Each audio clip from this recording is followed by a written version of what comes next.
बिस्मिल्लाहिर्रहमानिर्रहीम। अस्सलाम वालेकुम नाजरीन, मैं हूं अली चौधरी और आप देख रहे हैं मेरे ऑफिशियल चैनल। नाजरीन, आज वज़ीर आज़म साहब ने, अनवारुल हक काकड़ साहब ने 2 घंटे का इजलास बुलाया और बड़ी तवक्कुआत थी पाकिस्तानी कौम की और बहुत सारे सोच विचार करने वाले लोगों की। लेकिन वो 2 घंटे की बहसों मुबाहिसे के बाद वो इजलास जो है बग़ैर किसी फ़ैसले के या बग़ैर किसी मायने खेज आलमी के वो ख़त्म हो गया।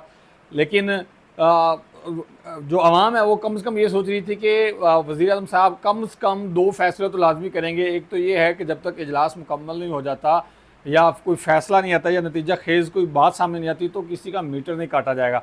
और दूसरा ये है कि किसी भी बंदे की गिरफ़्तारी नहीं की जाएगी।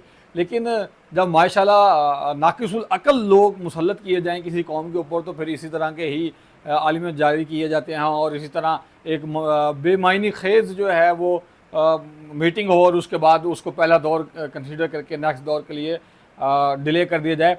फिर बात यह है कि 33 करोड़ यूनिट जो हैं वो हमारी अशरफिया इस्तेमाल करती है और अब 10 रुपये का भी एक यूनिट हो तो 333 करोड़ रुपये सालाना जो है हम लोगों का चूना लगाया जाता है अगर वो यूनिट चार्ज कर लिए जाएँ। और वज़ीर आज़म साहब का ये कहना था कि जी हम वज़ीर आज़म हाउस और DC हाउस और फलां हाउस में पंखे बिजलियाँ कम से कम इस्तेमाल करेंगे, बल्ब कम से कम इस्तेमाल करेंगे ताकि बिजली का बर्डन जो है कम हो। और भाई आप ये फैसला क्यों नहीं जारी कर देते कि जो ऑफिस जितनी बिजली यूज़ करेगा उतनी उससे चार्जेस लेंगे। अगर आप सरकारी अस्पतालों से और मसाजिद से बिल ले सकते हैं तो फिर ये AC ऑफिस, DC ऑफिस और ये secretariat, prime minister house, president house क्यों नहीं बिल पे कर सकता।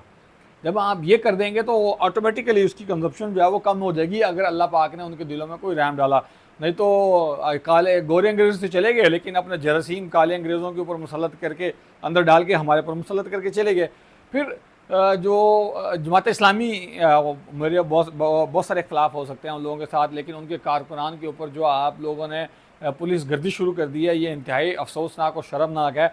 और ये जो मुल्क के अंदर एक आग पनप रही है उसके ऊपर पेट्रोल छिड़कने वाली बात है। सिविल नाफरमानी की तरफ मुल्क जो है वो जाते हुए दिखाई दे रहा है क्योंकि हर तरफ जो है अवामुन्नास छोटी छोटी टोलियों में घरों से निकल के एहतजाज कर रही है, बिजली के बिलों को जला रही है पूरे पाकिस्तान के अंदर और बिलखसूस पूरे पंजाब के अंदर। लेकिन पूरे पंजाब के अंदर उस तरह से शोरिश नहीं पनप रही जिस तरह से KPK, बलूचिस्तान और सिंध के अंदर हो रहा है। यहाँ की आवाम थोड़ी सी बुज़दिल है।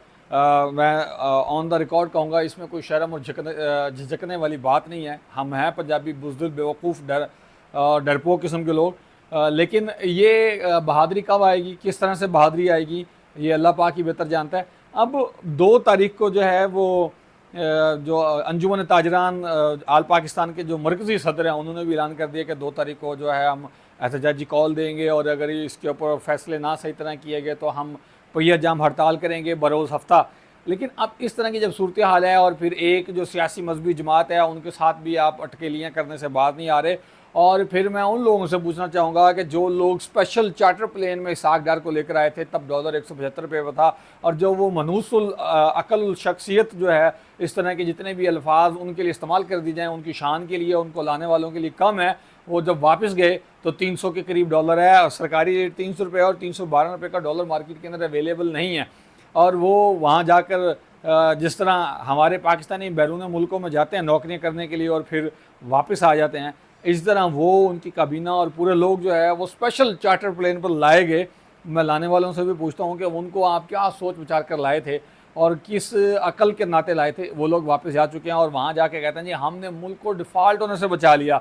भाई मुल्क को किस तरह डिफ़ॉल्ट होने से बचा लिया? डिफ़ॉल्ट होने का मतलब ये है कि जब किसी घर के अंदर, किसी मुल्क की कौम के एक शख्स के घर के अंदर खाने पीने के लिए पैसे ना हो, बिजली, पानी, गैस और बच्चों की फ़ीस अदा करना तो दूर की बात है, खाने के रोटी के लाले पड़ जाएँ तो वो मुल्क डिफ़ॉल्ट होता है।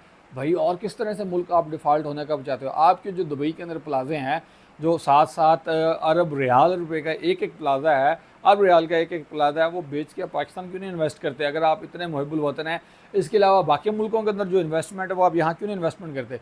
ये वही बात है जिस तरह के दुनिया की अजीबो-गरीब कौम है इस खित्ते के अंदर कि जो महंगाई को कम करने के लिए महंगाई करती है और कर्ज़ को ख़त्म करने के लिए कर्ज़ उठाती जा रही है। फिर आज जो है वो लाहौर से इस्लामाबाद जाने वाला जो मोटरवे है M4 उसके ऊपर जो है वो टैक्स की जो शरह है वो बढ़ा दी गई है अब वही बात है कि हमारे जो भी इस वक्त हमारे ऊपर हुक्मरान मुसल्लत हैं या करवाए गए हैं या किए गए हैं, वो लोग अपनी मर्ज़ी से फ़ैसले किए जा रहे हैं, अपनी मर्ज़ी से चीज़ों को जो है वो बेची जा रहे हैं। और जब बाहर के मुल्क के लोग आते हैं तो वो तो अपनी मर्ज़ी से रेट और टैक्सेस बढ़ाएंगे, लेकिन जब तक ग्राउंड रियलिटीज़ के ऊपर आप मईशत को नहीं देखेंगे, मईशत के हवाले से काम नहीं करेंगे, नहीं पढ़ेंगे, बेसिकली हमारी ज़राअत की मईशत है और ज़राअत से मुहल्लिका जितनी चीज़ें हैं वो महंगी दर महंगी होती जा रही हैं, तो एक्सपोर्ट हमारी कम हो जाएंगी।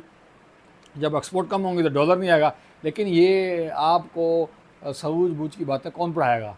हुक्मरान जो फ़ैसले करने वाले हैं वो भी नाक़िसुल अक़ल हैं, और अवाम बेचारी वैसे ही आटे की चक्की में और महंगाई की चक्की में पिस कर रह गई है। आटे की चक्की मतलब रोटी के पीछे जो है वो जाते हैं तो तब मर जाते हैं, और अगर महंगाई के से जान छुड़ाने के लिए काम करते हैं तो तब वो पिस के रह जाते हैं। नाज़रीन, यहाँ मैं आज के इस व्लॉग की यानी कि क्लोजिंग करूँगा, लेकिन आप लोगों से जाते जाते रिक्वेस्ट करूँगा कि तारीख़ का मुताला करें, मईशत का मुताला करें, सियासत का मुताला करें, मुआशरत का मुताला करें, कुरान पाक का तर्जुमा और तफसीर पढ़ें, जिस भी मकतब फ़िक्र से किताब मिलती है, ताकि आप लोगों को पता चल सके कि हमारे ऊपर फ़िरौन की औलाद में से कौन से लोग हैं जो हमारे ऊपर मुसल्लत हैं। मुझे इजाज़त दीजिए, बहुत शुक्रिया, अल्लाह हाफ़िज़।